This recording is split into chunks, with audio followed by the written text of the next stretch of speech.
ვინ არიან ის ინვესტორები, რომლებიც თვლიან, რომ დღეს საქართველოში ფულის დაბანდების დროა? საინვესტიციო პორტფელი, კაპიტალის მოძრაობის დინამიკა და ქართული ბაზრის პერსპექტივები. როგორ აისახება ქვეყნის ეკონომიკური პოლიტიკა ჩვენს რეალურ ცხოვრებაზე? გადაცემა ინვესტორის საქმიანი ადამიანებისთვის, საინტერესო სტუმრებით და სიახლეებით. ყოველ პარასკევს, ზუსტად 22 საათსა და 30 წუთზე. ჩვენ ხვდებით ერთმანეთს. სტრატეგია 2023 წლამდე რა გეგმები აქვს საქართველოს ელექტროსისტემას მომდევნო 9 წლის განმავლობაში, რაზე დგას ქვეყნის ენერგოსექტორი, ელექტროგადამცემი ხაზები, სისტემა, რომელიც ენერგეტიკაში საინვესტიციო პოტენციალს ზრდის, რა თანხაიდება საქართველოს ელექტროსისტემის განვითარებისთვის მსოფლიო მოთხოვნების დასაკმაყოფილებლად, 300 მილიონი ევრო და ქვეყნის საბიუჯეტო დანახარჯები, რას ხმარდება მილიონები, საინვესტიციო პროექტები, რომლებიც საქართველოს ენერგოდამოუკიდებელს გახდის და აზიასა და ევროპის ენერგოსისტემებს დააკავშირებს. გააჩნია თუ არა საქართველოს ენერგოჰაბის შექმნის პოტენციალი. საქართველოს მზადდება იმისათვის, რომ ნელა და სტაბილურად მივიწერდეთ რეგიონში ენერგეტიკული ჰაბის ფორმირებისკენ, რომელიც შეძლებს ელექტროენერგიის ტრანზიტს ყველა მიმართულებით. საქართველოს ელექტროსისტემის სოციალური პოლიტიკა, კვალიფიკაციის ასამაღლებლად და ადამიანების დასასაქმებლად კომპანიის მიერ გადადგმული ნაბიჯები, ვიზზე დგას დღეს ქვეყნის ენერგოუსაფრთხოება, დისპეჩერიზაცია და თანამედროვე ფარი, კერძო სტრუქტურებიდან ამოღებული ვალები და ექსკლუზიური ინფორმაცია, რომელიც ინვესტორს საქართველოს ელექტროსისტემის მმართველთა საბჭომ მისცა. ქვეყანაში 2017 წლამდე ელექტროენერგიით ვაჭრობის თანამედროვე ტიპის ელექტრონული ბირჟა უნდა ამოქმედდეს. როგორი წესით მოხდება გარიგება მყიდველსა და გამყიდველს შორის, ვინ დააწესებს ტარიფს ელექტროენერგიაზე? ვაჭრობის ორგანიზებულად ჩატარება გულისხმობს დასავლური ტიპის ბირჟების ფორმირებას. როგორ გადაეცემა ელექტროენერგია საქართველოდან ჩვენს მეზობელ ქვეყნებს? რა რაოდენობა ელექტროენერგიას მოიხმარს თავად ჩვენი ქვეყანა? როგორია ექსპორტ-იმპორტის მაჩვენებელი და ბალანსი მათ შორის და ყველაზე მთავარი, როგორ გამოიყურება საქართველოს ენერგეტიკული რუკა, რომლის გაფართოებისთვისაც საერთაშორისო დონორი ორგანიზაციები კოლოსალურ თანხას ხარჯავენ? რა ინტერესი აქვთ ინვესტორებს საქართველოში? ჩვენი ქვეყანა არის ჰიდროელექტროსადგურების ქვეყანა და ეს განსაზღვრავს კიდევ ხასიათს ჩვენი ქვეყნის მოხმარება გენერაციის მიწოდების. დამატებით 230 მეგავატი საქართველოს ენერგობაზარზე. გარდაბანში თანამედროვე სტანდარტების კომბინირებული ციკლის თბოელექტროსადგური შენდება. კონტრაქტის მიხედვით 1 კილოვატი ელექტროენერგიის ფასი 5 ცენტი იქნება. მოახდენს თუ არა გავლენას კონტრაქტით გათვალისწინებული ტარიფი ქვეყანაში არსებულ ელექტროენერგიის საერთოშეწონილ ფასზე. როგორი ინვესტიციაა ახალი თბოელექტროსადგური? ეს ინვესტიცია უწყობს ხელს ეკონომიკურ და ენერგეტიკულ დამოუკიდებლობას. ანუ ეს არის ასევე პოლიტიკური დატვირთვის მქონე ინვესტიცია. საქართველოს ენერგეტიკული რუკა და ქვეყნის ელექტროსისტემა, რომელიც თანამშრომლებზე, მომხმარებლებზე, ქვეყნის ენერგოუსაფრთხოებაზე, ეკონომიკის განვითარების ტემპებზე და ინვესტიციების შემოდინებაზე აგებს პასუხს. პარასკევს 22 საათსა და 30 წუთზე. ნახეთ ინვესტორში, რა კეთდება საქართველოს ელექტროსისტემაში. მოგესალმებით, თქვენ უყურებთ გადაცემა ინვესტორს ლელა ციკლაურთან ერთად. გადაცემა საქმიანი ადამიანებისთვის და მათთვის, ვინც ორიენტირებულია წარმატებაზე. დღეს ქვეყანაში ყველაზე მიმზიდველ სფეროთ ინვესტორებისთვის ენერგეტიკული სექტორი რჩება და უდავოა იმ ბიზნესმენთა სტრატეგიაც, რომლებიც თვლიან, რომ საქართველოში ელექტროენერგიის მოპოვება და გაყიდვა სარბიანი საქმეა. ინვესტიციები ამ სფეროში მომგებიანია ქვეყნის ეკონომიკისთვისაც, მაგრამ როდესაც ვამბობთ, რომ კაპიტალ დაბანდებისთვის პრიორიტეტული ენერგოსექტორია, საზოგადოების 10%-მა თუ იცის, რაზე დგას საერთოდ საქართველოს ენერგოსექტორი. სტრატეგია 2023 წლამდე, რა გეგმები აქვს საქართველოს სახელმწიფო ელექტროსისტემას, რა ინვესტიციები იდება ქვეყნის ენერგოსისტემის განვითარებისთვის, რაში იხარჯება ასობით მილიონი ევრო, როგორ გადაეცემა ელექტროენერგია საქართველოდან ჩვენს მეზობელ ქვეყნებს, ექსპორტი, იმპორტი და ტრანზიტი, რა სარგებელი რჩება ქვეყანას, როგორ გამოიყურება საქართველოს ენერგეტიკული რუკა და უძლებს თუ არა საქართველოს ელექტროსისტემა ყოველწლიურად 10 მილიარდი კილოვატ-საათის მოთხოვნას. ინვესტორმა სპეციალური რეპორტაჟი მოამზადა. ნახეთ სალომე ძაძამიას რეპორტაჟი საქართველოს ელექტროსისტემა უცნობი დეტალებით. ეს არის ადგილი, საიდანაც საქართველოს ენერგოსისტემა იმართება. სისტემის მართვა უახლესი ციფრული ტექნოლოგიებით მიმდინარეობს და საკმარისია კლავიატურაზე ხელის ერთი არასწორი შეხება და შესაძლოა ქვეყანა ელექტროენერგიის გარეშე დარჩეს. ეროვნულ სადისპეჩერო ცენტრში მუშაობა 24 საათის განმავლობაში უწყვეტ რეჟიმში მიმდინარეობს და სწორედ აქედან იმართება ყველა გადამცემი ობიექტი 500, 220 და 100 კილოვოლტიანი გადამცემი ხაზები. როგორ გადაეცემა ელექტროენერგია საქართველოსდან ჩვენს მეზობლებს, რა რაოდენობის ელექტროენერგიას მოიხმარს თავად ქვეყანა, როგორია ექსპორტ-იმპორტის მაჩვენებელი მთლიანი მოხმარება და როგორ გამოიყურება საქართველოს ენერგეტიკული რუკა. საქართველოს საერთო წლიური მოხმარების მოცულობა 10 მილიარდი კილოვატ-საათი, წლიური მოხმარების მაჩვენებელი ექსპორტსაც მოიცავს. წელს დაგეგმილია მსხვილი 230 მილიონი კილოვატ-საათის ექსპორტი და დამატებით პროგნოზი კეთდება 150 მილიონ კილოვატ-საათზეც. ორიენტირი პირველ რიგში თურქეთი, სომხეთი, აზერბაიჯანი და რუსეთია. ელექტროენერგიის ტრანზიტი იგეგმება აზერბაიჯანის მხრიდან თურქეთის მიმართულებით. საუბარია 250 მეგავატის სიმძლავრეზე, ასევე რუსეთიდან სომხეთის მიმართულებით. საერთო ჯამში 350 მეგავატის სიმძლავრე. რაც შეეხება იმპორტს, რუსეთიდან დღეღამეში 3 მილიონი კილოვატ-საათი. საქართველოს სახელმწიფო ელექტროსისტემა უკვე 12 წელია გადამცემი ქსელის მდგრადობაზე და ეფექტიანობაზეა პასუხისმგებელი. ენერგოსისტემაში სხვადასხვა ძაბვის 64 გენერაციის ობიექტია. თუმცა ენერგოსისტემის მართვისთვის ყველაზე მნიშვნელოვანი ის 22 ჰიდრო და თბოელექტროსადგურია, რომელთა გამართულ მუშაობაზეც ქვეყნის ენერგოსისტემის სიცოცხლისუნარიანობაა დამოკიდებული. სისტემის გამტარუნებობა არის მაღალი.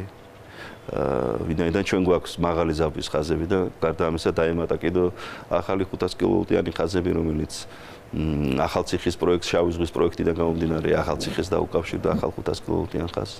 რამაც კიდევ უფრო გაზარდა რამდენიმე ჯერზე უკვე სისტემის მდგრადობა და ეს სისტემა ფაქტიურად როგორც ასეთი მზად არის ყველა იმ გამოწვევების დასაკმაყოფილებლად იმ გამოწვევების საპასუხოდ, რასაც ქვეყნის როგორც ტრანზიტული ქვეყნის ფუნქციას დატვირთვა ეძლევა მომავალში. რუსეთი, აზერბაიჯანი, სომხეთი და თურქეთი მაღალი ძაბვის დამაკავშირებელი ხაზები, საიდანაც 4 მეზობელ ქვეყანას საქართველოში არსებული ელექტროგადამცემი ხაზებით ელექტროენერგია მიეწოდება. როგორია საქართველოს ელექტროსისტემის ინფრასტრუქტურა და რა რაოდენობის ელექტროენერგიის მიმოცვლაა შესაძლებელი. თურქეთთან ჩვენ გაშენდა ახალი მაღალი ძაბვის ხაზი, თავის მუდმივი დენის ჩანართით, რაც უფრო ზრდის მუშაობის ხარისხს და საიმედოობას თურქეთის ენერგოსისტემასთან. მე ასე ვიტყვი, რომ ჩვენ რუსეთთან გვაქვს 500 კილოვოლტიანი ხაზი და აზერბაიჯანთან გვაქვს 500 და 330 კილოვოლტიანი ხაზი. თურქეთთან გვაქვს 400 და 220 კილოვოლტიანი ხაზი, სომხეთთან ჯერჯერობით 220 კილოვოლტიანი ხაზი. ჩვენ რუსეთთან შეგვიძლია ელექტროენერგიის მიმოცვლა დაახლოებით 700 მეგავატის პარკლებში. აზერბაიჯანთან უფრო მეტი საშუალება არის ხაზის გამტარუნებების მიხედვით. აქაც შეგვიძლია ანალოგიური 900 მეგავატამდე გავატაროთ, მაგრამ ეს უკვე თვითონ სისტემის აზერბაიჯანის სისტემის რესურსებზეა დამოკიდებული, შეგვიძლია გავატაროთ. რაც შეეხება სომხეთს, ამჟამად ეს ხაზი არის სუსტი და სავარაუდოდ 150 მეგავატის მოცულობის გატარება შეგვიძლია მათთან. საინვესტიციო პროექტები, რომელსაც საქართველოს სახელმწიფო ელექტროსისტემა ახორციელებს, ფართომასშტაბიანია და შესაბამისად ინვესტიციების მოცულობაც დიდია.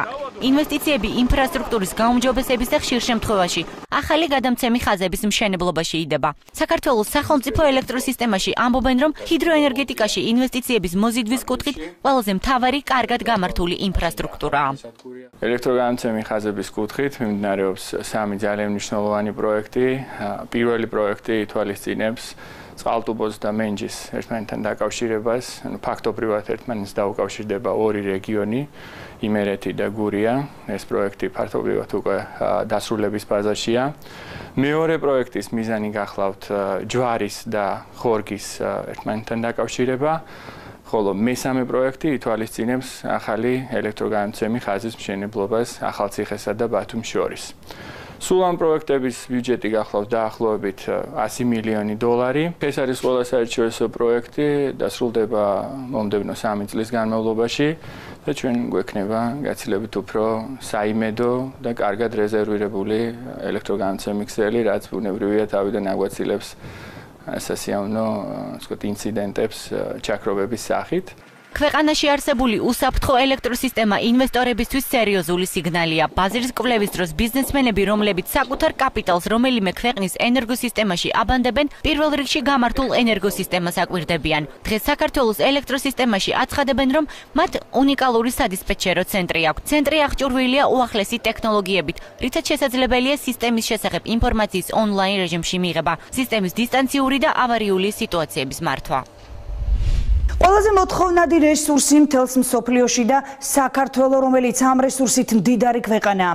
მოთხოვნა ინვესტორების მხრიდან და საინვესტიციო პროექტები, რომლებიც ამ ეტაპზე ხორციელდება გეგმები და პერსპექტივები საქართველოს-თურქეთის დამაკავშირებელი ელექტროგადამცემი ხაზი, რომელიც აზიას ევროპის ქვეყნებთან დააკავშირებს. ექსკლუზიური ინფორმაცია, რომელიც ინვესტორს საქართველოს ელექტროსისტემის მმართველთა საბჭომ მისცა. ქვეყანაში 2017 წლამდე ელექტროენერგიით ვაჭრობის თანამედროვე ელექტრონული ბირჟა უნდა ამოქმედდეს. მუშაობა უკვე დაწყებულია. როგორი წესით მოხდება გარიგება მყიდველსა და გამყიდველს შორის, ვინ დააწესებს ინვესტორებისთვის ტარიფს ელექტროენერგიაზე. ინვესტორმა კითხვები საქართველოს სახელმწიფო ელექტროსისტემის მმართველთა საბჭოს წევრს ზურაბ ეზუგბაიას დაუსვა. საქართველოს ენერგეტიკული რუკა და ქვეყნის ელექტროსისტემა, რომელიც თანამშრომლებზე, მომხმარებლებზე, ქვეყნის ენერგოუსაფრთხოებაზე, ეკონომიკის განვითარების ტემპებზე და ინვესტიციების შემოდინებაზე აგებს პასუხს. ნახეთ ჩვენი ინტერვიუ. გამარჯობათ ბატონ ზურა, მოგესალმებით. ძალიან დიდი მადლობა იმისთვის, რომ გამონახეთ დრო და გადაცემა ინვესტორში იღებთ მონაწილეობა. ძალიან საინტერესო კომპანიაა თავისი სტრუქტურით, სისტემით და საზოგადოების ალბათ 10%-მა თუ იცის, რას აკეთებს თქვენი ორგანიზაცია. იმ დროს, როდესაც ქვეყანაში არის ყველაზე პრიორიტეტული და მიმზიდველი ინვესტორებისთვის სწორედ რომ ენერგოსფერო ყველაზე დიდი, ასე ვთქვათ, კაპიტალი, უცხოური და ადგილობრივი წიდება სწორედ ამ სფეროში, იმიტომ რომ არის მომგებიანი, მაგრამ ტექნიკურად როგორ ხორციელდება იგივე გადამცემი ხაზების სისტემის მოგვარება, მდგრადობის შენარჩუნება და ასე შემდეგ, რაზეც კონკრეტულად თქვენი ორგანიზაცია აგებს პასუხს. ჩვენ გვახსოვს ისტორია ყველას კარგად ფანრებით რომ ნათდებოდა, ასე ვთქვათ, საქართველოს აგერ რამდენიმე დღის წინ ანძე ჩაქრა რამდენიმე წუთით და მთელი საზოგადოება ფეხზე დადგა. მე მაინტერესებს, რა სიმძლავრეებს ეხლა უკვე ელექტროსისტემა რა მდგომარეობაშია? მოგესალმებით, დიდი მადლობა თქვენი ინტერესისთვის. ძალიან აქტუალურია ზუსტად ახლა ამ თემაზე საუბარი, ვინაიდან პირველად ჩვენს ისტორიაში ახალციხე ბორჩხას ახალაშენებულ თურქეთთან დამაკავშირებელ ელექტროგადამცემ ხაზზე მიმდინარეობს ტენდერი იმ ინვესტორების გამოსავლენად, რომლებიც დაიკავებენ ხაზის გამტარუნარენობას და პირველად ამ ხაზით მოახდენენ ელექტროენერგიის ექსპორტს საქართველოსდან, ან საქართველოს გავლით თურქეთის მიმართულებით. ამ ტენდერის სხვა შორის დაინტერესებულია და ზოგადად ენერგეტიკის მდგომარეობით არა მარტო ჩვენი ახლო მეზობლები თურქეთთან, არამედ დასავლეთ ევროპაც და ამიტომ კონტექსტში ზუსტად ჯდება ის თემატიკა, რომელზეც ჩვენ საუბრობთ. ზოგადად ვიტყვი, რომ ელექტროენერგეტიკა გახლავთ და ელექტროენერგეტიკის მდგომარეობა ერთ-ერთი მყარი და სტაბილური ინდიკატორი ქვეყნის მდგომარეობის, ქვეყნის ეკონომიკური განვითარების და იმ საინვესტიციო გარემოს ფორმირების, რომელიც საჭიროა გადაწყვეტების მისაღებად, თანხების აბანდებისა და რაღაც სამრეწველო ობიექტების აგებისათვის. ჩვენ ქვეყანაში საბედნიეროდ ტრენდი პოზიტიურია, რასაკვირველია დაკავშირებულია გამოწვევებთან, დაახლოებით 3-4%-ით უკანასკნელი წლების განმავლობაში სტაბილურად იზრდება ელექტროენერგიის მოხმარება საქართველოში. ეს ნიშნავს იმას, რომ ახალი ობიექტები შენდება, ახალი საწარმოები იხსნება და ახალი გამოწვევები გვაქვს იმ თვალსაზრისით, რომ ელექტროენერგიის გენერაცია უნდა გაიზარდოს ანალოგიური ტემპებით და ჩვენ კომპანიასაც უშუალოდ ეხება გენერატორებსა და მომხმარებლებს შორის დამაკავშირებელი ხაზები და ქსელის გაძლიერება გახდა ჩვენი აქტუალური ამოცანა. გასაგებია, მოდით უსაფრთხოებაზეც ვისაუბროთ, იმიტომ რომ ასევე მინდა წარსულში გადავიდი, ასე ვთქვათ, იმიტომ რომ სულ რაღაც რამოდენიმე წლის წინ მეც კარგად მახსოვს, მე თვითონ ვიყავი გადაღებაზე სვანეთში, როდესაც 500 კილოვოლტიანი გადამცემი ხაზი ისე ფეთქდებოდა, რომ როგორც არაფერი. ანუ რაღაცა პოლიტიკური ინტერესების და ასე შემდეგ. რამდენად უსაფრთხოა დღეს საქართველოს ელექტროგადამცემი სისტემები? რას აკეთებს თქვენი კომპანია იმისთვის, რომ სტაბილური სტაბილურად მდგრადი სისტემა გქონდეს ქვეყანას, რადგან ეს სფერო ძალიან მნიშვნელოვანია ჩვენი ქვეყნის ეკონომიკური განვითარებისთვის და იგივე ინვესტიციების დაბანდებისთვის. მოგახსენებთ, რასაკვირველია 90-იანი წლები იყო დამანგრეველი საქართველოს ეკონომიკის სხვადასხვა დარგისთვის და ალბათ პირველ რიგში ენერგეტიკისთვისაც. 2000-იან წლებში შემოვედი ისე, რომ როდესაც ჩვენი კომპანია სახელმწიფო ელექტროსისტემა დაფუძნდა, რომ განადგურებული იყო ენერგეტიკული მეურნეობა, იყო თქვენს მოგეხსენებათ ამ მდგომარეობა ელექტროენერგიის მოხმარების მიწოდების სტაბილურობის თვალსაზრისით და ფაქტობრივად ნულოვანი მდგომარეობიდან მოგვიწია ყველაფრის აღდგენა და სტაბილიზაცია. დღესდღეობით ჩვენი კომპანია მუშაობს ორი ძირითადი მიმართულებით, ეს არის მთელი ენერგოსისტემის მართვა მაღალი ძაბვის დონეზე, დისპეჩერიზაცია და მეორე მაღალი ძაბვის ქსელის ექსპლუატაცია, ოპერირება საქართველოს მასშტაბით. ფაქტიურად ჩვენ გვაქვს საქმე ელექტროენერგეტიკის სფეროში გარკვეულწილად ქვეყნის ხერხემალთან, რომელიც უზრუნველყოფს ყველა ჰიდროსადგურის, თბოსადგურების უცავ ექსპლუატაციას, მათი გამომუშავების მიწოდებას მოხმარებლებამდე და სადისტრიბუციო კომპანიებისთვის, მსხვილი საწარმოებისთვის მაღალი ხარისხის პროდუქტის მიწოდება, იმ ახასიათებლების მქონე პროდუქტის მიწოდებას, როგორც უნდა იყოს დასავლეთის სტანდარტების შესატყვისი ელექტროენერგია. უსაფრთხოება როგორ არის დაცული, ბატონ ზურაბ? აი, რა აკეთდება იმისთვის, როგორი არის სახელმწიფო მხარდაჭერა, თუნდაც ამ თვალსაზრისით, როგორი არის კონკრეტულად თქვენი კომპანიის მართვის სისტემა ამ თვალსაზრისით, რამდენად სტაბილური და უსაფრთხოა ჩვენი სისტემა? მთელი გადამცემის სისტემა იყოფება მუდმივი მონიტორინგის ქვეშ. რამოდენიმე წყაროს მხრიდან. ეს არის პირველ რიგში სადისპეჩერო ფარი, ეროვნული სადისპეჩერო ცენტრი, ჩვენი საექსპლუატაციო ნაწილი, დეპარტამენტი, რომელიც უყურებს ყველა ხაზის მდგომარეობას, ყველა ქვესადგურის მდგომარეობას და ჩვენი სერვის ცენტრები, რომლებიც საქართველოს სხვადასხვა რეგიონებში არის გათავსებული. მოქმედებს სხვადასხვა დანაყოფები, რომლის პასუხისმგებლები არიან ტექნიკურ გამართულობაზე, დარღვევის პრევენციაზე, ავარიულ სიტუაციებზე სწრაფი რეაგირების თვალსაზრისით არის შექმნილი რეზერვები და სამონიტიზაციო ჯგუფები. გამოიყენება თანამედროვე უახლესი ტექნოლოგიები იმისათვის, რომ წინასწარ იქნეს გათვლილი ალბათობა და ალბათობის რისკი, რომ სადმე რაღაც ავარია მაღალი ძაბვის მხარეს გამოვლინდეს და უსწრაფესად ხდება ამაზე რეაგირება.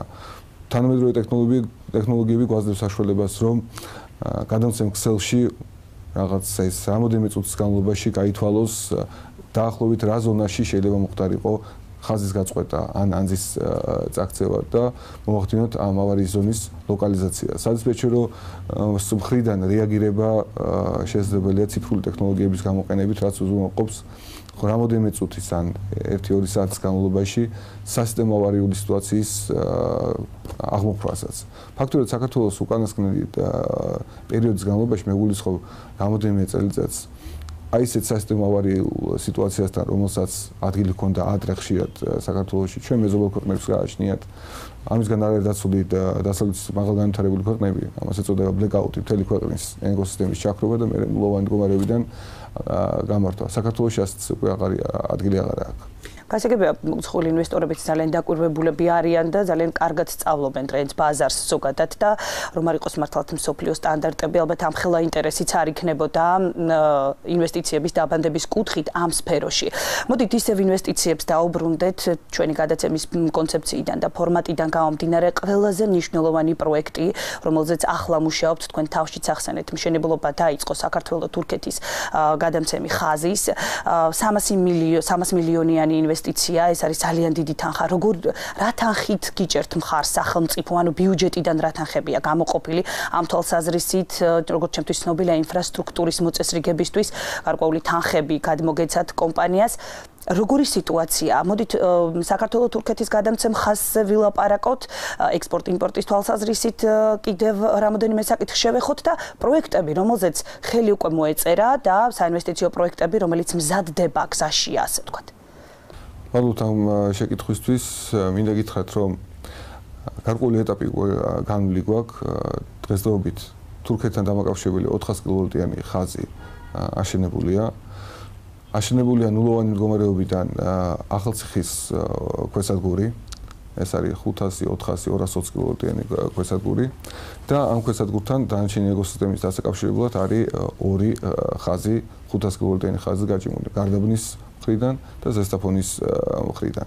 ფაქტობრივად აი ერთი პროექტის ფარგლებში მოხდა ძალიან შემჭირდებელ ვადებში 3 დიდი ხაზის მშენებლობა საქართველოს მხარეს და ერთი ქვესადგურის მშენებლობა. საერთოდ საქართველოში უკანასკნელი რამდენიმე წლის განმავლობაში განხორციელდა ორი უნიკალური პროექტი ჩემი შეფასებით. ეს გახლავთ ახალციხის ქვესადგური, რომელსაც არ ყავს ანალოგი არ მარტო საქართველოში, არამედ მთელ რეგიონში მეგულისხმობ სამხრეთ კავკასიას, თურქეთს, ახლო აღმოსავლეთს. ამ ქვესადგურში დამონტაჟებულია ძალიან ძვირად ღირებული მუდმივი დენის ჩანართი, რომელიც ჩვეულებრივი ენაზე რო ვთარგმნოთ, წარმოადგენს ერთგვარ უზარმაზარ ენერგეტიკულ ფილტრს ორი ქვეყნის ენერგოსისტემების შორის, რომელიც უზრუნველყოფს ქვეყნის ენერგოსისტემებში ავარიების ან ელექტროენერგიის ხარისხის დარღვევის შემთხვევაში ამ დარღვევის და აღშფოთების არ გადასვლას მეორე ენერგოსისტემაში. ეს წარმოქმნის გარანტიას იმისა, რომ ექსპორტ-იმპორტის ურთიერთობებში შეფერხება რომელიმე ენერგოსისტემის შიში რომ გავარესდება მისი ტექნიკური მდგომარეობა, ეს აღმოიფხვრება. მეორე უნიკალური პროექტი გახლავთ ბეშუმის მაღალმთიანი ქვესადგურის და მასთან დამაკავშირებელი ხაზების მშენებლობა. ბეშუმი გახლავთ საკურორტო ზონა გურიის რეგიონში, მაღალმთიან რეგიონში, რომელიც უკავშირდება აჭარას. ეს არის დაახლოებით 3000 მეტრის სიმაღლეზე ძალიან შემჭირდებელ ვადებში, ფაქტობრივად 2-3 თვის განმავლობაში აღმართული მთლიანად დახურული ქვესადგური თანამედროვე ტექნოლოგიებით აღჭურვილი, რომელიც მართლაც შეიძლება დისტანციურად და ასეთი პროექტიც არის ერთ-ერთი უნიკალური რეგიონისთვის. დაუბრუნდები ისევ ახალციხე ბორჩხას ხაზის თემატიკას. მხოლოდ ამ ხაზის გაშენებით საქართველოს უზრუნველყო თავის საექსპორტო პოტენციალის გამტარუნარიანობის გაზრდა დაახლოებით 700 მეგავატი, ეს არის 700.000 კილოვატ-საათი და ეს უზრუნველყოფს, ეს არის პირველი ნაბიჯი იმისაც, რომ ექსპორტ-იმპორტის ურთიერთობებში ინვესტორებმა დაინახონ ის საშუალება, რომლის მეშვეობითაც შეუძლიათ არ ჩაიკეტონ ადგილობრივ ბაზარზე, არამედ გაიტანონ თავისი პროდუქცია თურქეთის საინტერესო ბაზარზე და თურქეთი უერთდება დღესდღეობით ევროპის ენერგეტიკულ გაერთიანებას შეძლონ ელექტროენერგიის გატანა ევროპულ ბაზრებს და იქ ვაჭრობა. გარდა ამისა, ჩვენ შევძელით და საკუთარი სახსრებით შექმნით გავაგრძელეთ ეს დერეფანი და დავაკავშირეთ იგი აზერბაიჯანთან. დღესდღეობით დამთავრებულია 500 კილოვატიანი ხაზის მშენებლობა გარდაბნიდან აზერბაიჯანის მიმართულებით. ამით ჩვენ გავაძლიერეთ აზერბაიჯანთან კავშირი, უკვე ორი ხაზი გაგვაჩნია 330 კილოვატიანი და 500 კილოვატიანი და მთელი ეს ჯაჭვი აზერბაიჯანი, საქართველო, ახალციხე და თურქეთი წარმოადგენს ჰორიზონტალურ ელექტროენერგეტიკულ დერეფანს, რომლის მნიშვნელობაც უტოლდება ცნობილ გაზ და ნავთობს ადენებს აზერბაიჯანის, საქართველოს და თურქეთის მონაწილეობით. ეს გახლავთ ის თავარი მიღწევები, რაც მოხდა გლობალურ პროექტებთან მიმართებაში. დიახ, ამასთან დაკავშირებით მინდოდა მეკითხა, ეს არ არის კერძო ინვესტიციები, საერთაშორისო დონორი ორგანიზაციებიდან, ასე ვთქვათ, მოგაქვთ ფული, სახელმწიფო ბიუჯეტიდანაც გაქვთ გარკვეულწილად მხარდაჭერად. მოდით ვისაუბროთ ამაზეც. რატომ თვლიან საერთაშორისო დონორი ორგანიზაციები, რომ საქართველოში კაპიტალის დაბანდება კონკრეტულად აი გადამცემი ელექტროხაზების მშენებლობაში არის ძალიან, ასე ვთქვათ, პერსპექტიული. თქვენ როგორ ფიქრობთ და ზოგადად დაფინანსების წყაროებზე უფრო კონკრეტულად რომ მოგვითხროთ? რაცაკურველია, საწინდარი ყველაფრის გარდა იმისა, რომ არსებობს გეოგრაფიული პირობები, საქართველო არის ის იშვიათი ქვეყანა მსოფლიოში, სადაც ჰიდრორესურსების, მწვანე ენერგეტიკის რესურსების ათვისების მაჩვენებელი მხოლოდ 13-15%-ის 20%-მდე ფარგლებში და დანარჩენი აუთვისებელია ჯერჯერობით. გარდა ამისა, რასაკვირველი არის მყარი სტაბილური ხედვა სახელმწიფოს მხრიდან ენერგეტიკის მხარდაჭერის თვალსაზრისით. ყველა პროექტი, რომელიც საერთაშორისო დაფინანსებით განხორციელდა, ხდებოდა სახელმწიფოს ფინანსური გარანტიების ბაზაზე. ეს არ იყო უბრალოდ კომპანიის მიერ აღებული კრედიტები. ამის უკან იდგა სახელმწიფო თავისი საბიუჯეტო უზრუნველყოფით. გვაძლევს საშუალებას ის მზარდი ინტერესი ინვესტორების საექსპორტო პოტენციალის გაფართოება, რომ საკუთარი ძალებით შევძლებთ ამ კრედიტების დაფარვას.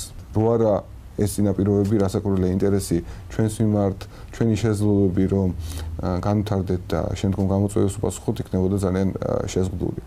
ძალიან მნიშვნელოვანია ჩვენთვის თანამშრომლობა საერთაშორისო დონორ ბანკებთან, ესეთია KfW გერმანული ბანკი, EBRD ევროპის განვითარების და რეკონსტრუქციის ბანკი, EIB ევროპის საინვესტიციო ბანკი, მსოფლიო ბანკი, აზიის განვითარების ბანკი.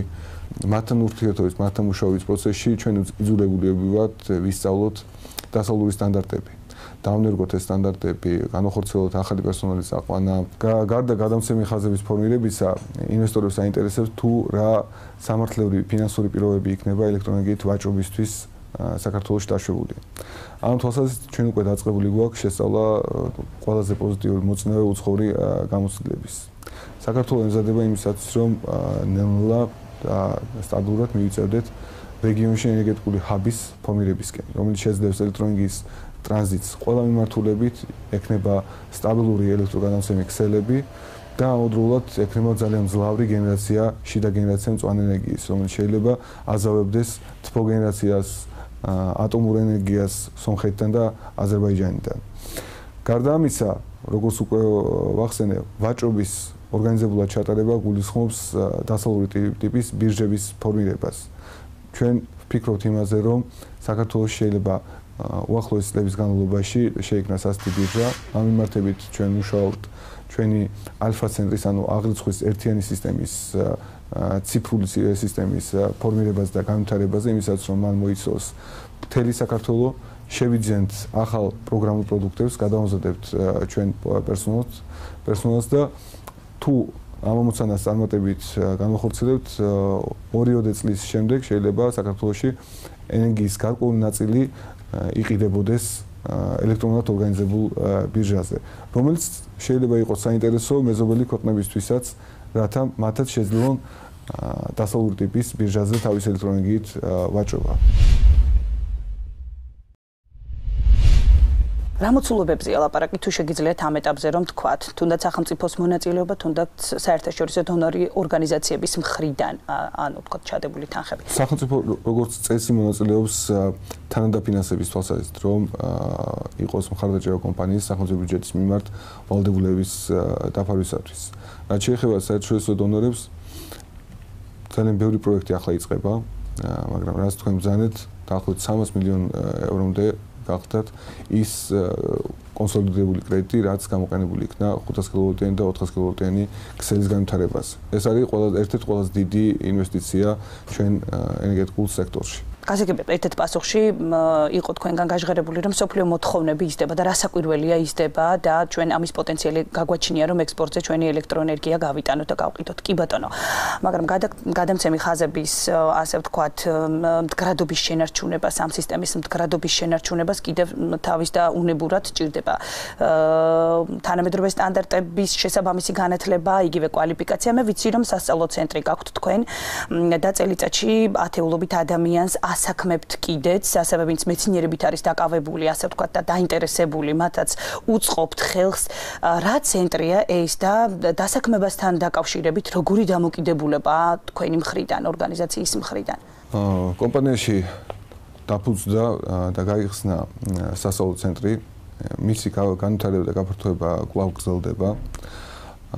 წლების განმავლობაში ჩვენ ვახორციელებთ თანამშრომლობის პროგრამას ტექნიკურ უნივერსიტეტთან და ეს პროგრამა მოიცავს არა მარტო სტუდენტებისთვის საშუალების მიცემას, რომ გარკვეული სასწავლო პრაქტიკები გაიარონ ჩვენ ქვესადგურებში და ნახონ როგორ მუშაობს ენერგოსისტემა, ხდება მათი გამოცდილების და უნარების ტესტირება და შეირჩევა ის ბირთვი, რომლის დასაქმებაც ჩვენ კომპანიაში იქნებოდა მიზანშეწონილი და რაციონალური. ამ პროგრამის ფარგლებში ყოველწლიურად რამოდენიმე ათეული ახალგაზრდა დასაქმდება ჩვენ სახელმწიფო ელექტროსისტემაში. კარგია, რომ იზრდება მომზადებულის დონე. იზრდება ინტერესი ამ სეგმენტის, ეკონომიკის ამ სეგმენტისადმი, ვინაიდან არსებობს დასაქმების პერსპექტივა. ჯამში კომპლექსია ამ ზონების გვაძლევს საშუალებას, რომ კომპანიის კოლექტივი ახალგაზრდებოდეს, თაობებათა ცვლა მიმდინარეობდეს ნორმალურ რიტმში და ის ახალი ტექნოლოგიები, ახალი ტექნიკა, რომელიც შემოდის საერთაშორისო დონორების ან ჩვენი შესწავლების ხაზით, იქნეს ათვისებული და მოთხოვნილი პერსონალის მხრიდან. კარგით, იგივე მსოფლიო მოთხოვნებიდან გამომდინარე, შემდეგ საკითხსაც შევეხოთ მეზობელ ენერგოსისტემებთან ურთიერთობა. როგორია? რამდენი ელექტროენერგია გადის რამოცულობის საქართველოსთან და რამდენი შემოდის, ასე ვთქვათ, თუ არის სტატისტიკური მონაცემები თქვენთვის, თუ შეიძლება ციფრებზეც რომ ვილაპარაკოთ, თუ გაქვთ ხელთ? ჩვენი მოხმარება და მოთხოვნება ელექტროენერგიაზე იმდენად იზრდება, რომ თუ არა ახალი ჰიდროსადგურების მშენებლობა, თბოსადგურების მშენებლობა, ნეტ ექსპორტერისგან, ანუ ჯამურად ექსპორტის უფრო მეტად წარმოებულისგან ჩვენ შეიძლება გადავიდეთ იმპორტორი ქვეყნის სტატუსისკენ. საბედნიეროდ შენდება უკვე მთელი რიგი ახალი სადგურებისა, ეს არის აჭარის რეგიონში, აჭარის წყალოდის ხეობაში, ეს არის მცხეთა-მთიანეთის რეგიონში, დარიალის და ლარსის ქვესადგური, ფარავანზე, ფარავანი ჰესი, ეს არის მთელი რიგი სხვა პროექტები, საშუალო და მცირე ჰიდროსადგურების, რომელიც მოგცემს საშუალებას უახლოესი 2-3 წლის განმავლობაში ჩვენი გენერაციის პოტენციალი გავზარდოთ დაახლოებით 400 მეგავატით. 400 მეგავატი საკმაოდ დიდი ციფრია. დღესდღეობით საქართველოს მთლიანად მოხმარება ექსპორტის ჩათვლით დაახლოებით 10 მილიარდ კილოვატ-საათს შეადგენს და ეს ტენდენცია გაგრძელდება, ვინაიდან ხედავთ ძალიან დიდ დაინტერესებას ინვესტორთა მხრიდან ახალი ჰიდროსადგურების პროექტების მიმართ. მათ შორის არის თითო სადგური 400 მეგავატიანი, 700 მეგავატიანი მსხვილი სადგურების და რასაკვირველია საშუალო და მცირე ენერგეტიკასაც ექცევა ყურადღება. თუ აქამდე 2014 წლამდე ჩვენი ერთ-ერთი დამაკავშირებელი დერეფანი თურქეთის ენერგოსისტემასთან და თურქეთის ბაზარი არის ყველაზე საინტერესო ენერგეტიკული ბაზარი ჩვენ რეგიონში. ჩვენ გქონდა მხოლოდ ერთი ხაზი, 220 კილოვატიანი ხაზი ბათუმი-ხოფა. ამ ხაზის მეშვეობით ელექტროენერგიის გადაცემა იზღუდებოდა სპეციალური კუნძულოვანი რეჟიმით და მოიცავდა დაახლოებით 60-დან 100 მეგავატამდე ელექტროენერგიის გატანას, ისიც მხოლოდ ზაფხულის თვეებში. 2014 წელს ჩვენთან ახლა მიმდინარეობს ტენდერი ახალი ხაზის, ახალციხე ბორჩხას 400 კილოვატიანი ხაზის გამტარუნების განაწილებაზე. აი ეს ამ ხაზის ტენდერი გულისხმობს იმას, რომ დაახლოებით 350-400 მეგავატი ძირითად თვეებში იქნება უზრუნველყოფილი გამტარუნარიანობა თურქეთის მიმართულებით. ანუ ეს მეტყველებს დაახლოებით 4-ჯერ, 5-ჯერ მოცულობების ზრდაზე. მხოლოდ ენგურჰეს საექსპორტოდ გამოყოფილი აქვს 200 მილიონი კილოვატ-საათი წლევანდელ წელს და მთელი ეს ელექტროენერგია გამჭვირვალე ტენდერის საშუალებით იქნება დაკონტრაქტებული და იმედია გატანილი თურქეთის მიმართულებით 2 ზაფხულისთვის განმავლობაში, ივნის-ივლისის პერიოდში. იმპორტს რაც შეეხება აზერბაიჯანიდან იმპორტი ფაქტობრივად აღარ ჭირდება საქართველოს და ამ იმპორტს ვიყენებთ მხოლოდ ავარიული რეჟიმის დროს მოკლევადიან საფუძველზე. სომხეთის ენერგოსისტემიდან იმპორტზე აღარც არის ლაპარაკი და ლაპარაკია ექსპორტზე. სომხეთის მიმართულებით ჩვენ გავაჩნია სუსტი კომუნიკაცია 220 კილოვატიანი ძველი ხაზი ალავერდი, რომელიც ვერ უზრუნველყოფს სრულად ექსპორტორთა ინტერესის დაკმაყოფილებას, მაგრამ უკანასკნელი 2 წლის გამოცდილება მეტყველებს იმაზე, რომ ძირითადად სომხეთის ენერგოსისტემაში მიმდინარეობს საქართველოსთან ექსპორტი და არ ვიღებთ იქიდან ელექტროენერგიას. ჩვენ ხელი მოწელი გვაქვს უკვე სომხეთის მიმართულებით ახალი ელექტროგადაცემის ხაზის მშენებლობაზე. ეს იქნება 500 კილოვატიანი ხაზი. სომხეთის მხრიდან მიგდება ძალიან დიდი ინვესტიცია, დაახლოებით მსგავსი ინვესტიციის, რაც ჩვენ ჩავდეთ თურქეთთან დასაკავშირებლად. იქაც აპირებენ მუდმივი დენის ჩანართის გაშენებას, ახალი ქვესადგურის, ახალი ხაზის და აი ამ პროექტის რეალიზაციის შემდეგ ჩვენ გვექნება კიდევ ერთი მიმართულება, სამხრეთ-ჩრდილოეთის მიმართულება, სატრანზიტოთაც და საექსპორტოთაც ორგანიზებული. ერთ-ერთი საიდანაც ჩვენი იმპორტის მოცულობები კვლავ რჩება მაღალ მაჩვენებელზე, ეს არის რუსეთის ენერგოსისტემა. ეს აიხსნება პირველ რიგში აფხაზეთის რეგიონის სპეციფიკით. მოგეხსენებათ, რომ აფხაზეთის რეგიონი ენერგოსისტემაში და ქსელები არ არის ტოლფასოვნად განვითარებული როგორც საქართველოს ენერგოსისტემა და აფხაზეთის რეგიონის ზამთრის მოხმარების მაგალითად გაზაფხულის მოხმარების უზრუნველყოფა ქსელის პრობლემების გამოც ვერ ხერხდება მხოლოდ ენგურის მიერ წარმოებული ელექტროენერგიით და საჭირო ხდება საკმაოდ დიდი მოცულობის ელექტროენერგიის შემოტანა რუსეთიდან. ამ პრობლემაზედაც ჩვენ მუშაობთ, რუსეთის მიმართულებათაც ჩვენ ვფიქრობთ დამატებით ხაზების ფორმირებას და მე ვფიქრობ გენერაციის ზრდასთან ერთად იმპორტის მოცულობები იქნება ჩანაცვლებული. ტრანზიტის როლსაც ასრულებს ხომ საქართველოს, რუსეთსა და სომხეთს შორის იგივე და ასე შემდეგ. აი ამ მიმართულებებით რა სიტუაცია ეხლა დღესდღეობით? გეოგრაფიულად საქართველოს არის განლაგებული იმგვარად, რომ წარმოადგენს სატრანზიტო დერეფანს აღმოსავლეთსა და დასავლეთს და ჩრდილოეთს და სამხრეთს შორის. როგორც უკვე მოგახსენეთ, აღმოსავლეთიდან დასავლეთისკენ მიმავალი დერეფანი ჩვენს მიერ უკვე გაშენებული და ორგანიზებული ეს არის აზერბაიჯანზე მიმავალი 530-იანი ხაზები, 2 500 კილოვოლტიანი ქსელი გარდაბნიდან მომავალი ახალციხის მიმართულებით და ახალციხიდან თურქეთზე გაშენებული 400 კილოვოლტიანი ხაზი. გარდა ამისა, დეკემბრის თვეში ჩვენი კომპანიის გენერალური დირექტორი სულხან ზუმბურიძის მიერ თავის კოლეგასთან თურქეთიდან ხელი მოეწერა მემორანდუმს, ურთიერთგაგების მემორანდუმს, რომლითაც საფუძველი ეყრება კიდევ ერთი დამატებითი ხაზის მშენებლობას თურქეთის მიმართულებით. ეს არის 400 კილოვოლტიანი ხაზი ახალციხე ტორტუმი. გასიკებია, მოდი დისპეჩერიზაციაზე გადავიდეთ, იმიტომ რომ ამ სისტემებს, ამ ხელმოცულობის სისტემებს უნდა მართვა და თანამედროვე სისტემებით. თქვენ ახსენეთ თანამედროვე ფარი, ესეც არის მსოფლიო მოთხოვნების შესაბამისად, რა ხდება ამ თვალსაზრისით? თქვენ თვითონაც დარწმუნებოდით, რომ საქართველოს ეროვნული სადისპეჩერო ცენტრი გახლავთ ერთ-ერთი სიამაყე ჩვენი კომპანიის და ალბათ ქვეყნისაც მეზობელ ქვეყნებში, რეგიონშიც შეგვიძლია თამამად თქვათ, რომ ეს არის მოწინავე ცენტრი. მუდმივად მიმდინარეობს მუშაობა მის გაფართოებაზე. ეს არის თანამედროვე ციფრული ფარი, ციფრული ტექნოლოგიები გამოყენებული იმისაც, რომ დისპეჩერებს ჰქონდეთ მუდმივად დადებული მაჯაზე ხელი თუ რა ხდება საქართველოს ენერგოსისტემაში. უამრავი მონაცემი კონტროლდება ერთდროულად და სინქრონულ რეჟიმში სადისპეჩერო ფარზედაც და ცენტრში. ეს არის ელექტროენერგიის მახასიათებლები, ეს არის მთელი ენერგოსისტემის ხედვა, გადამცემი ხაზების მდგომარეობა, გათიშვები, სარემონტო სამუშაოები. უზრუნველყოფილია ეს იმ სისტემით, რომელსაც ეწოდება SCADA. SCADA სისტემა გულისხმობს თანამედროვე ტექნოლოგიებზე დაფუძნებულ ციფრულ ურთიერთკავშირს ჩვენ გადამცემ ქსელთან, ჩვენ ქვესადგურებთან, საიდანაც დროის უმოკლეს პერიოდში ფაქტურად ცოცხალ რეჟიმში მოდის უამრავი პარამეტრი, რომელიც ახასიათებს ენერგოსისტემას და ტექნიკურ მდგომარეობას მთელი ქვეყნის მასშტაბით. სწორედ აქედან გამომდინარე, ბატონ ზურა, მინდა გკითხოთ, რამდენად უვლით, ასე ვთქვათ, თქვენ პერსონალს საკმაოდ დიდ რისკთან არის დაკავშირებული, ხო, იგივე ავარიის დროს ასე შემდეგ. თქვენი, ასე ვთქვათ, თანამშრომლები, იგივე საწარმო ტრამვებთან დაკავშირებით და ასე შემდეგ, მე ვიცი, რომ თქვენ გაქვთ დაზღვევა თქვენ თანამშრომლებზე და რაღაც განსაკუთრებული დამოკიდებულება, ასე ვთქვათ, აი ამ ხრივ რა ხდება ორგანიზაციაში თქვენი კომპანიის ხედვები.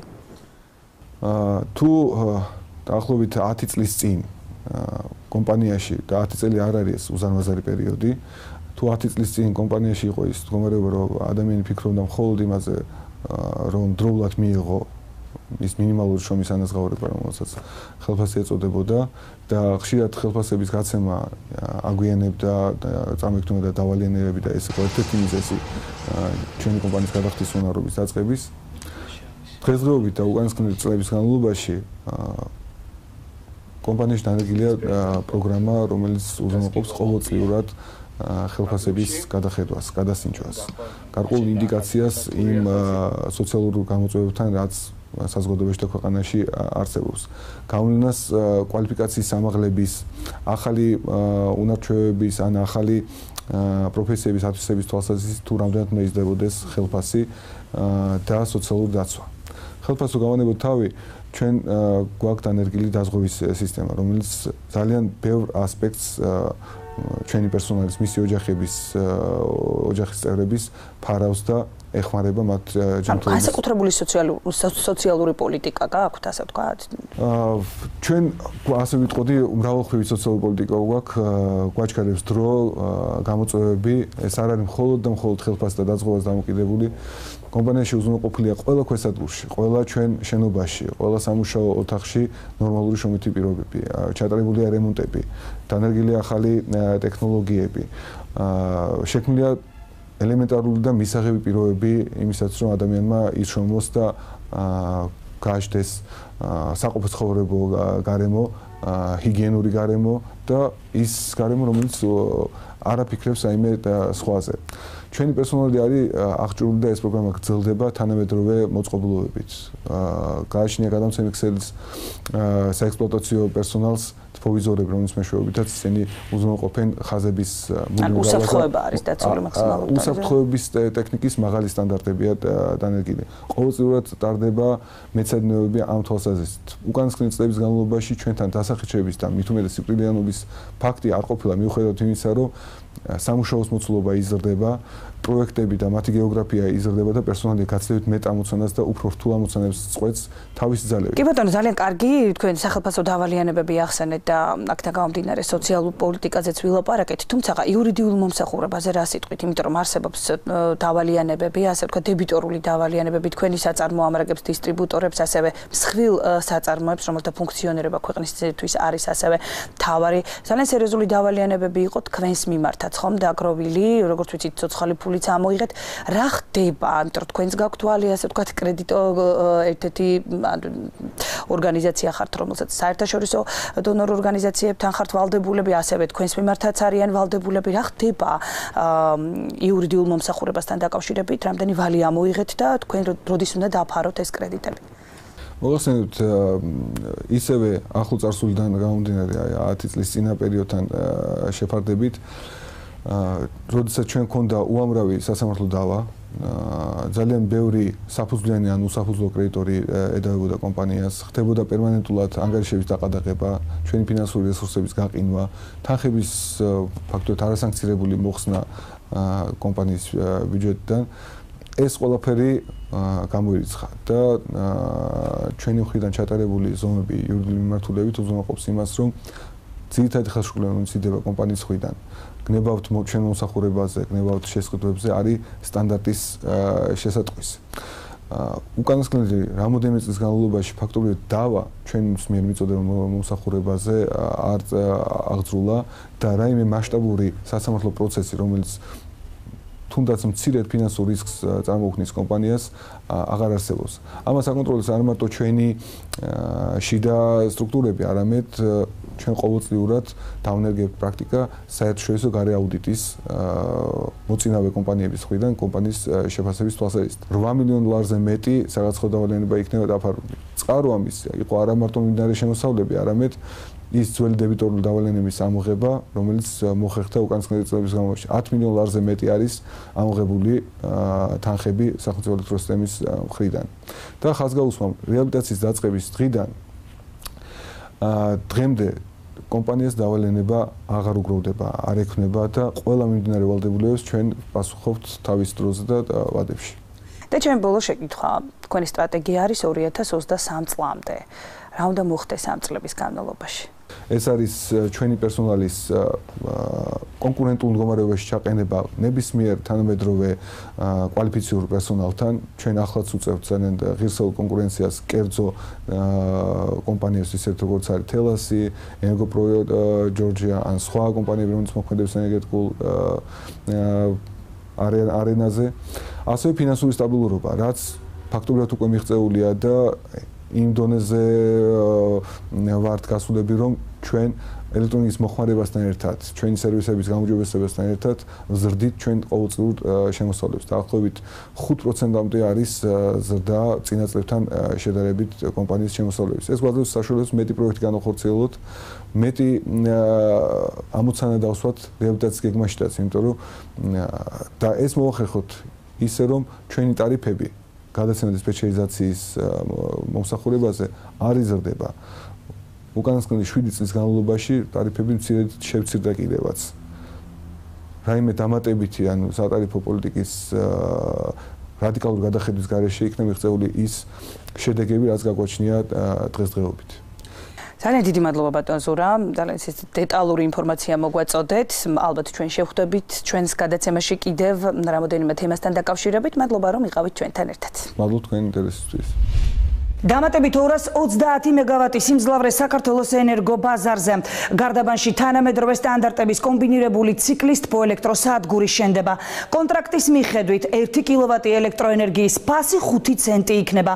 მოახდენს თუ არა გავლენას კონტრაქტით გათვალისწინებული ტარიფი ქვეყანაში არსებულ ელექტროენერგიის საერთო შეწონილ ფასზე. როგორი ინვესტიციაა ახალი თბოელექტროსადგური, ნახეთ ჩვენი რეპორტაჟი გარდაბნიდან და შეფასებები, რომლებიც ამ გარანდიოზ მშენებლობის პრეზენტაციის დღეს გაკეთდა. რა სარგებელს მოუტანს ახალი თბოელექტროსადგური ქვეყანას.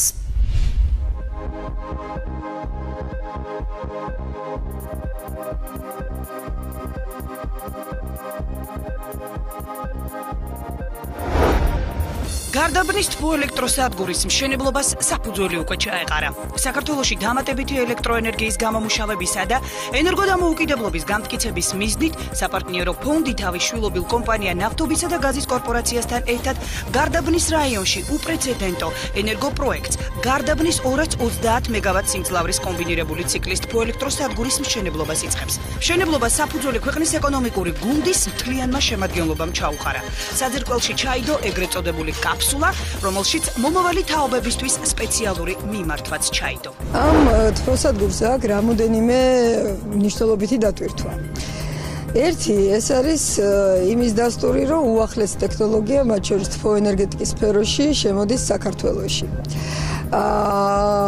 ეს არის კომბინირებული ციკლი, რომელიც არის ორჯერ უფრო ეკონომიური, ვიდრე ჩვეულებრივი ღია ციკლის სადგურები, რაც ჯერ კიდევ საბჭოთა პერიოდში აშენდა და დღეს მოქმედებს საქართველოში.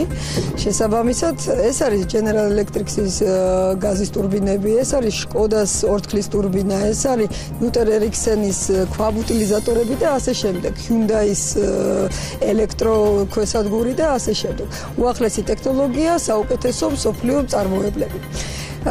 მეორე ამის მნიშვნელობა და დატვირთვა არის ის, რომ ეს იქნება ერთ-ერთი ყველაზე საიმედო რეზერვი, ენერგორეზერვი სისტემაში. ხდება ზოგჯერ ისეთი სიტუაციები, როდესაც სისტემაში არის რაღაც ფორს-მაჟორული ვითარება და ამ დროს საჭიროა რომ რომელიმე მძლიერმა გენერაციის ობიექტმა დაიჭიროს სისტემა. აი დისპეჩერის პირველ ბრძანებასთან ერთად უმოკლეს ვადებში ეს ჩვენი ახალი სადგური ჩადგება წყობაში და აღმოფხრის ნებისმიერ ფორს-მაჟორულ სიტუაციას სისტემაში. მე მგონი ახლა უკვე ამყარებენ ასე ვთქვათ იმ საძირკველს. ხო. ნუ თქვენ ხედავთ რომ ჩვენ იმ ადგილზე ვდგევართ, სადაც სპეციალური კაფსულა ჩაიდო საძირკველში, კაფსულაში იყო მიმართვა მომავალ თაობებს. ეს ძალიან ნიშანდობლივია, იმიტომ რომ ჩვენ ვთვლით, რომ არაერთ მომავალ თაობას მოემსახურება ჩვენი სადგური. კი ბატონო, ჩვენ ხედავთ მაკეტს, ახალი ტექნოლოგიების შესაძლებელია. კი ბატონო, მოდით ესე იგი თქვენ ხედავთ აქ ესე იგი ესეთ მოდელს, როგორი სახის იქნება ჩვენი ახალი სადგური 2015 წლის ბოლოს. იგი შედგება 3 ტურბინისგან, აქედან 2 ტურბინა არის გაზის ტურბინა, მესამე არის ორთქლის ტურბინა და განსხვავება ჩვეულებრივი ციკლის სადგურებიდან არის ის, რომ ნამწვი აირები აი 2 გაზის ტურბინიდან არ დაიკარგება ატმოსფეროში, არამედ კიდევ ერთხელ შეუწყობს ხელს ელექტროენერგიის გენერაციას ორთქლის ტურბინაში. ეს არის არსებითი განსხვავება. გარდა მაგისა, ეს არის სრულიად დამოუკიდებელი, ყველა ინფრასტრუქტურა იქნება დამოუკიდებელი ძველი, აი ჯერ კიდევ საბჭოთა პერიოდიდან არსებული ინფრასტრუქტურიდან თბოსადგურების რაც დღეს არსებობს გარდაბანში და მას აქვს გზრდის პოტენციალი. ეს ინვესტიცია არის ძალიან მნიშვნელოვანი, იმიტომ რომ მას ექნება მრავლობითი ეფექტი. ეს ინვესტიცია უწყობს ხელს არა მარტო ენერგეტიკის განვითარებას, არამედ ეკონომიკის განვითარებას და ასევე ეკონომიკურ და ენერგეტიკულ დამოუკიდებლობას. ანუ ეს არის ასევე პოლიტიკური დატვირთვის მქონე ინვესტიცია. მშენებლობის დაწყების შესახებ ოფიციალურ დოკუმენტს ხელი ოფიციალურმა პირებმა დემონსტრაციულად მოაწერეს. სამშენებლო კომპანია Chalik Energy-ს პრეზიდენტმა, საინვესტიციო პროექტის ხელმძღვანელებმა, საპარტნიორო ფონდისა და ნავთობისა და გაზის კორპორაციის პირველმა პირებმა. დოკუმენტზე საქართველოს პრემიერის ხელმოწერაც არის. რას მოუტანს ქვეყანას პროექტი, რომლის საინვესტიციო ღირებულებაც 220 მილიონი ამერიკული დოლარია. ამის შესახებ განცხადებები მშენებლობის დაწყების პრეზენტაციის დღესვე გაკეთდა. გამოსვლებში ყველამ ერთხმად აღნიშნა, რომ კომბინირებული ციკლის თბოელექტროსადგურის მშენებლობა დამოუკიდებელი საქართველოს ისტორიაში პირველად იწყება. დამოუკიდებელი საქართველოს ისტორიაში პირველად აშენდება 230 მეგავატის სიმძლავრის კომბინირებული ციკლის თბოელექტროსადგური. ეს არის მართლაც უპრეცედენტო პროექტი. ასეთი დიდი სიმძლავრის თბოელექტროსადგურის მშენებლობა შეიძლება ჩაითვალოს საქართველოს ენერგეტიკის განვითარების ახალი ეტაპი. ყველას დაგმოვიხსენებათ, რომ ენერგეტიკის განვითარება ეს არის ჩვენთვის უნიშნულოვანი ფაქტორი საქართველოს ეკონომიკური წინსვლისთვის და ჩვენი ქვეყნის სიძლიერის, ჩვენი მოსახლეობის კეთილობის საქმეში. საქართველოს ისევე როგორც ნებისმიერი სხვა ქვეყნისთვის უდიდესი მნიშვნელობა აქვს ენერგოდამოუკიდებლობას და ენერგიის უსაფრთხოებას. რადგანაც პირდაპირ დაკავშირებული საქართველოს უსაფრთხოება და დამოუკიდებლობა. სწორედ ამიტომ აქვს სამხედრო მნიშვნელობა ისეთი ენერგეტიკული პროექტების განვითარებას, რომელსაც დღეს უკვე საფუძველს. ამ ყველაფერს დაუკავშირებ ქვეყნის ეკონომიკის განვითარებას, რადგან ეს ყველაფერი ჯაჭვით არის გადამული, ვერ მოხერხდება ქვეყნის ეკონომიკურად განვითარება, თუ ჩვენ არ ვიქნებით ენერგეტიკულად დამოუკიდებლები, არ გვექნება ჩვენი საკუთარი ელექტროენერგია, რადგან ამ ყველაფრით შესაძლებელია ახალი საწარმოების, ახალი ქარხნების გახსნა, სადაც იქნებიან ჩვენი ქვეყნის მოქალაქეები დასაქმებულები. ამიტომ ის რესურსი, რომელიც ჩვენ საქართველოს გააჩნია, ეს იქნება წყლის რესურსი, სხვადასხვა რესურსები მაქსიმალურად და რაციონალურად უნდა იქნეს გამოყენებული, რადგან ქვეყნის ენერგოდამოუკიდებლობა არის თვალსაჩინო ქვეყნის დამოუკიდებლობის. მშენებლობის დაწყების საზეიმო ღონისძიებაში მონაწილეობა ქვეყნის მინისტრთა კაბინეტის გარდა პარლამენტარებმა, თურქეთიდან მოწვეულმა საპატიო სტუმრებმა, დიპლომატიური კორპუსისა და საერთაშორისო საფინანსო ინსტიტუტების წარმომადგენლებმაც მიიღეს. რა ეკონომიკურ სარგებელს უნდა ელოდოს საქართველოს მოსახლეობა გარდაბნის 230 მეგავატიანი სიმძლავრის კომბინირებული ციკლის თბოელექტროსადგურის მშენებლობის დასრულებისას. მთავრობა იმედოვნებს, რომ ეს იქნება ენერგეტიკულ სისტემაში ყველაზე საიმედო რეზერვი, რომელიც ჩვენს ენერგოუსაფრთხოებას კიდევ უფრო გაამყარებს. გენერაციის ახალი წყაროების შექმნის თვალსაზრისით ეს პროექტი მნიშვნელოვანი წინ გადადგმული ნაბიჯიც არის. ქვეყნის განვითარებისთვის ენერგეტიკა ძალიან მნიშვნელოვანია. პროექტი, რომელსაც ახლა ეყრება საფუძველი, საქართველოს განვითარებას მოემსახურება. მასში მონაწილეობის მიღება ჩემთვის საამაყოა და მინდა მადლობა გადავუხადო საქართველოს მთავრობას გამოცხადებული ნდობისთვის. საბაზისო ენერგია არის ძალიან მნიშვნელოვანი. ეს პროექტი ფინანსდება კერძო ინვესტორის მიერ საპარტნიორო ფონდთან ერთად. ეს არის 220 მეგავატიანი გაზის უпростоრად შერეული ციკლის თბოელექტროსადგური უახლესი სტანდარტებით, ასე ვთქვათ, აღჭურვილი და 15 თვეში უნდა დასრულდეს მშენებლობა და 220 მილიონზე მეტი ჩაიდება ინვესტიცია და ვფიქრობ, რომ ძალიან მნიშვნელოვანი ობიექტი იქნება ქვეყნის ენერგოდამოუკიდებლობისათვის. ეკონომიკური სარგებელი იქნება ის ენერგია, რომელსაც მივიღებთ აქედან და ქვეყნის საწარმოო პოტენციალის განვითარებისათვის ეს არის აბსოლუტურად აუცილებელი. პროექტის საინვესტიციო ღირებულება 220 მილიონი ამერიკული დოლარია. დაფინანსება საპარტნიორო ფონდისა და საქართველოს ნავთობისა და გაზის კორპორაციის მიერ ერთობლივად ხორციელდება. საპარტნიორო ფონდის მისია სწორედ ქვეყნის ენერგოუსაფრთხოების უზრუნველყოფა, საინვესტიციო პროექტების ეფექტიანი მართვა და მთელს რეგიონში მიმდინარე ენერგეტიკულ პროექტებში მონაწილეობის მიღება. უზარმაზარი მშენებლობა იწყება, რომელიც 740 დღეში უნდა დასრულდეს. 220 მილიონიანი პროექტი, რომელიც მოგცემს დამატებით 230 მეგავატს 2015 წლის ბოლოს. ეს იქნება ერთობლივი კორპორაცია და ვფიქრობ, დამაკავშირებელი ხიდი საქართველოსა და თურქეთის ენერგოსისტემებს შორის ახალი ბიზნესების განვითარებისთვის და კიდევ უფრო მჭიდრო ურთიერთობისათვის. კომბინირებული თბოელექტროსადგურის მშენებლობას უმსხვილესი თურქული კომპანია ჩალიკ ენერჯი ახორციელებს. როცა ვამბობთ კომბინირებულს და იმას, რომ პროექტი დამოუკიდებელი საქართველოს პირობებში პირველია თავისი კონცეფციით, ნიშნავს, რომ თბოელექტროსადგური ელექტროენერგიას ბევრად ნაკლები გაზის დანახარჯით გამოიმუშავებს და ეს მხოლოდ მაღალი ტექნოლოგიების გამოყენებით ხერხდება. პროექტის მშენებლობაზე ჩალიკ ენერჯი 500-ზე მეტ ადამიანს დაასაქმებს, საიდანაც მათი თქმით უმეტესობა საქართველოს მოქალაქეები იქნებიან. შედეგები, რომელიც ამ გრანდიოზულ პროექტს მოყვება, რა ეკონომიკურ სარგებელს მიიღებს ქვეყანა. ეს კითხვები ინვესტორმა პროფესიონალებს დაუსვა. რაც უფრო გაფართოვდება ენერგეტიკული სფერო, რაც უფრო გაფართოვდება ენერგეტიკა, რაც უფრო მეტ ენერგეტიკას ენერგიას გამოიმუშავებთ, ელექტროენერგიას გამოიმუშავებთ. ჩვენს ქვეყანაში ბუნებრივია უფრო მეტად უფრო კარგი იქნება. ჩვენ დავისწრაფოდეთ იმისათვის არა რომ მარტო თვითკვარი ქონდეს ენერგია, არამედ საექსპორტო პოტენციალი გავზარდოთ. რაც მეტი გვექნება საექსპორტო პოტენციალი, ბუნებრივია მით უფრო აი სწორედ ლარის კურსის გამყარებას საექსპორტო პოტენციალი ზრდა უწყობს ხელს. ზოგიერთები რომ საუბრობენ რა გვინდა თუ გავადას ბიუჯეტში არ შემოარა, ჩემო ბატონო, სწორედ ლარის კურსის გამყარებას, ეროვნული ვალუტის გამყარებას ხელს უწყობს საექსპორტო პროდუქციის ზრდა და ვალუტის შემოდინება ქვეყანაში. კომბინირებული თბოელექტროსადგურის მშენებლობა 2015 წელს უნდა დასრულდეს.